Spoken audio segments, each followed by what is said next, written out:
और बुलेटिन में बात सबसे पहले कर लेते हैं टीएमसी शिवसेना यूबीटी में टूट की खबरों के बीच ओम प्रकाश राजभर का बड़ा बयान सामने आया है। ओम प्रकाश राजभर ने कहा है समाजवादी पार्टी में बड़ी टूट होगी। रामगोपाल यादव ने अमित शाह को चिट्ठी लिखी है और बीजेपी में शामिल होने के लिए समाजवादी पार्टी तैयार है। ओम प्रकाश राजभर ने कहा घोटालों पर शिकंजे से दरअसल परेशान है समाजवादी पार्टी। ओम प्रकाश राजभर ने एक्स पर पोस्ट भी किया और प्रतिक्रिया भी दी। साफ तौर पर जिस तरीके से टीएमसी में बागी सांसदों का जो गुट है वो देखने को मिला और 20 सांसद बागी हो गए, उसके बाद शिवसेना यूबीटी से अभी खबर सामने आ रही है और इस बीच समाजवादी पार्टी में टूट की आशंका ओपी राजभर जताते नजर आ रहे हैं। क्या कुछ कहा सुनिए। राम गोपाल जी एक बढ़िया चिट्ठी माननीय अमित शाह जी को थमा दिए हैं और कह दिए हैं उनसे धीरे से कि इतना लोगों का नाम है ये लोग के बुला के अपने पास ले लीजिए, हम लोगों का जान बचाए रखिए। खनन प्रकरण में सीबीआई ने अखिलेश जी का भी नाम उसमें रखा है। बाहरी घूमत हुआ गायत्री प्रजापति जेल में है वही मामले में, और गोमती रिवर फंड में कोई गैल जेल में। बताओ, ये जब समय समय पर चिट्ठी देके याद कराते हैं कि आपको जरूरत है अखिलेश जी, प्रधानमंत्री जी का कल सदन में कि कभी कभी अखिलेश जी भी मदद कर देते हैं, तो अखिलेश जी मदद रामगोपाल से कराते हैं। वो चिट्ठी दिए हैं कि इतने सांसदों को आप अपने पास बुला लीजिए, ये सब आपके साथ चले जाएंगे। और वही देखिए अब यूपी की सियासत जो है वो भी गरमाने लगी। हालांकि समाजवादी पार्टी की तरफ से पूरी तरीके से सफाई जो है वो सामने आ गई है। समाजवादी पार्टी ने साफ कर दिया है, ओपी राजभर के बयान पर सपा का पलटवार सामने आ गया है। सुनील साजन ने साफ कर दिया है, उन्होंने कहा 24 में हाफ हुए 27 में साफ हो जाएंगे, बकवास करने से काम नहीं चलेगा। ये समाजवादी पार्टी की तरफ से बयान सामने आ गया, यानी साफ तौर पर ओपी राजभर के बयानों को समाजवादी पार्टी ने पूरी तरीके से खारिज कर दिया है। क्या कुछ कहा सुनवाते हैं। समाजवादी पार्टी ने, हमारे नेता माननीय अखिलेश यादव जी ने पीडीए के नारे के साथ भारतीय जनता पार्टी को 2024 में हाफ किया है और वो तैयारी है 2027 में भाजपा को साफ करने की। तो भाजपा के लोग बौखलाए हैं, उनके सहयोगी बौखलाए हैं। ओम प्रकाश राजभर जी जिस तरीके की बात कर रहे हैं केवल अपनी दुकान चलाने के लिए, आप समाजवादी पार्टी की बात कर रहे हैं।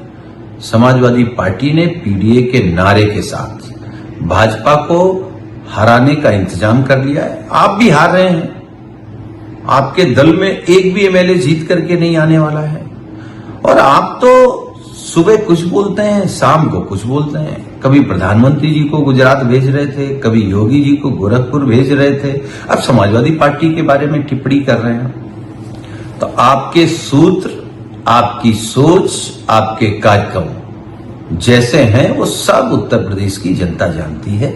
केवल बकवास करना आपकी आदत है, इसका आपको इलाज कराना चाहिए। तो इस बड़ी खबर पर नजर बनी रहेगी और मानस श्रीवास्तव हमारे साथ ज्यादा अपडेट के साथ जुड़ गए हैं। मानस, एक तरफ तो समाजवादी पार्टी ब्राह्मण वोट बैंक को साधने के लिए बैठक कर रही है, वहीं दूसरी तरफ ओपी राजभर का यह बयान कैसे देखें? देखिए, ओम प्रकाश राजभर का यह बयान ऐसे वक्त में आया है जब पूरे देश के अलग अलग राज्यों में आप देख रहे हैं कि किस तरीके के ऑपरेशन चलाए जा रहे हैं।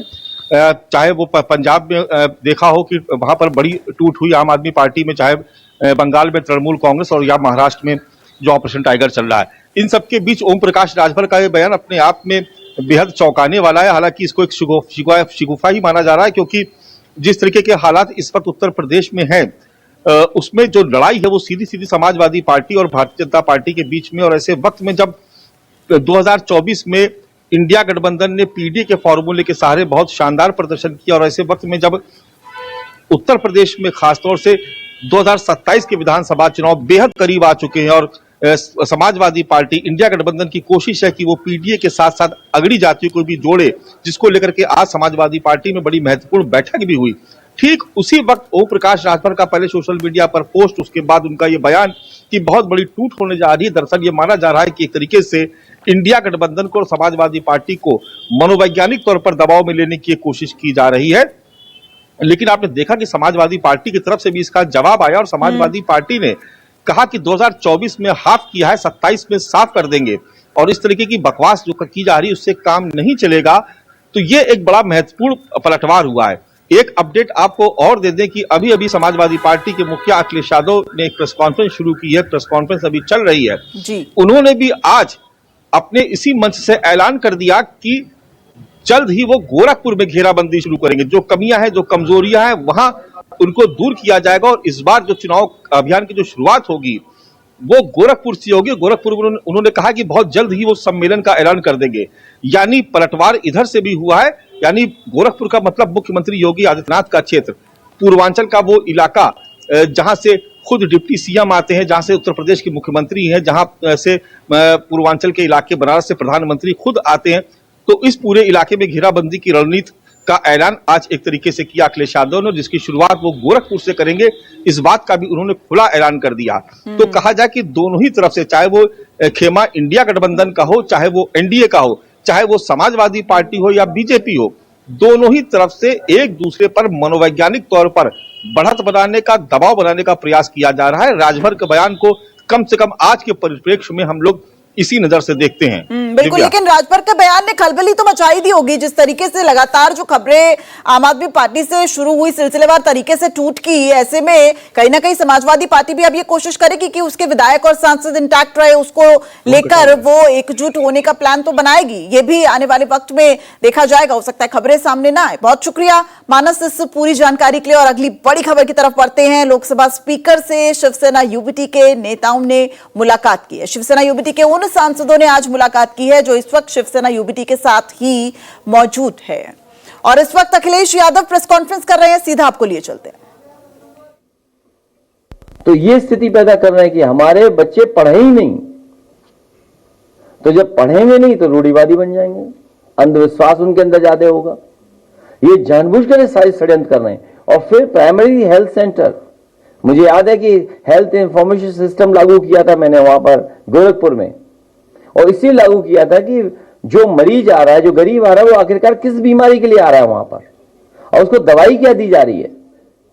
ये सरकार आई, वैसे ही हेल्थ इंफॉर्मेशन सिस्टम खत्म कर दिया। बताइए सरकार की कितनी बड़ी मदद हो रही थी, या डॉक्टर्स की कितनी बड़ी मदद हो रही थी कि कोई गरीब आ रहा है, किस बीमारी, किस इलाज के लिए क्या दवाई दी जा रही है। इतनी बड़ी मदद गरीब की हो रही थी, वो बंद कर दी। एम्बुलेंस से खड़ी रह गई हैं, बताइए आप। तो इस पे तो पूछो कुछ। ये जमीनें छिन गई हैं, तालाब कब्जे हो गए। अभी तालाब की जानकारी मिली है और हमने अपने साथियों से कहा है कि गूगल अर्थ सैटेलाइट इमेजेस से तस्वीरें निकलवाइए कि 2017 से पहले कितने तालाब थे, पानी भराया जाता था, और आज 2026 के बाद तालाब है ही नहीं कई जगह। सैटेलाइट इमेजेस में आपको साफ दिखाई दे रहा है कि इस सरकार ने सब तालाब कब्जा कर लिए।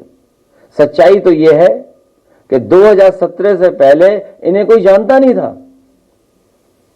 2017 से पहले इन्हें कोई जानता ही नहीं था, इनकी ही पहचान नहीं थी कोई।